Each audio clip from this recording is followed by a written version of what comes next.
In 2016, when Donald Trump picked Indiana Governor Mike Pence as his running mate, it was widely viewed as an effort to court evangelical Christian voters who may have been wary of supporting Trump, a thrice-married former Democrat. This time around, he opted for JD Vance. And like his previous choice, the Ohio senator's selection offers some insight into the former president's campaign strategy, and, possibly, how he would govern if he returns to the White House. The pick suggests Trump knows this election will be won and lost in a handful of industrial Midwest battleground states. A native of Ohio, Mr. Vance gained popular attention after the release of his best-selling memoir Hillbilly Elegy, which tells of his blue-collar upbringing and how it affected his politics and worldview. With his background, Vance could be well-positioned to connect with and energize the kind of white, working-class voters who narrowly delivered those states to Trump in 2016. The former president said as much in the social media post announcing his decision, writing that his running mate will be strongly focused on the people he fought so brilliantly for, the American workers and farmers in Pennsylvania, Michigan, Wisconsin, Ohio, Minnesota, and far beyond. Trump went on to laud his pick's military service and his Ivy League law school pedigree.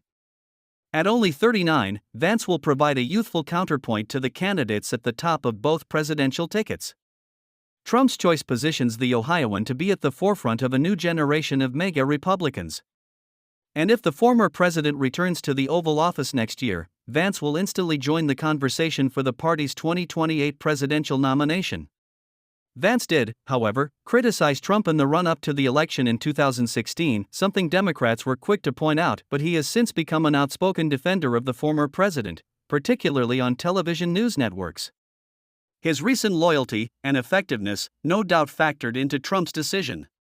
When asked whether he believed Trump's 2020 election defeat was fairly decided, he has said no. He has also said that, unlike Mr. Pence, he would have tried to block the certification of the election results in Congress on January 6, 2021, the day of the Capitol riot. Once never Trump, now he's his running mate. Who is Usha Vance, lawyer and JD's wife? Mr. Vance also aligns closely with the former president's political ideology. They have similar views on trade, immigration, and foreign policy. Mr. Vance has been particularly critical of continued U.S. support for Ukraine. In areas where the two men differed, Mr. Vance has moved toward his new running mate. He has, for example, backed away from an earlier stand against allowing women who are the victims of rape or incest from having access to abortions. Trump over the course of his campaign has laid out some of his plans for governing in a second term, with across-the-board tariffs, a pledge to deport tens of millions of undocumented migrants and an aggressive realignment of the federal bureaucratic workforce. The Vance pick is further evidence that Trump has doubled down on Trumpism. That, too, is something his Democratic opponents are sure to point out. On Monday, Mr. Biden told reporters he didn't see any difference between Mr. Vance and the former president. He's a clone of Trump on the issues, he added. That, of course, may be exactly what Trump wants.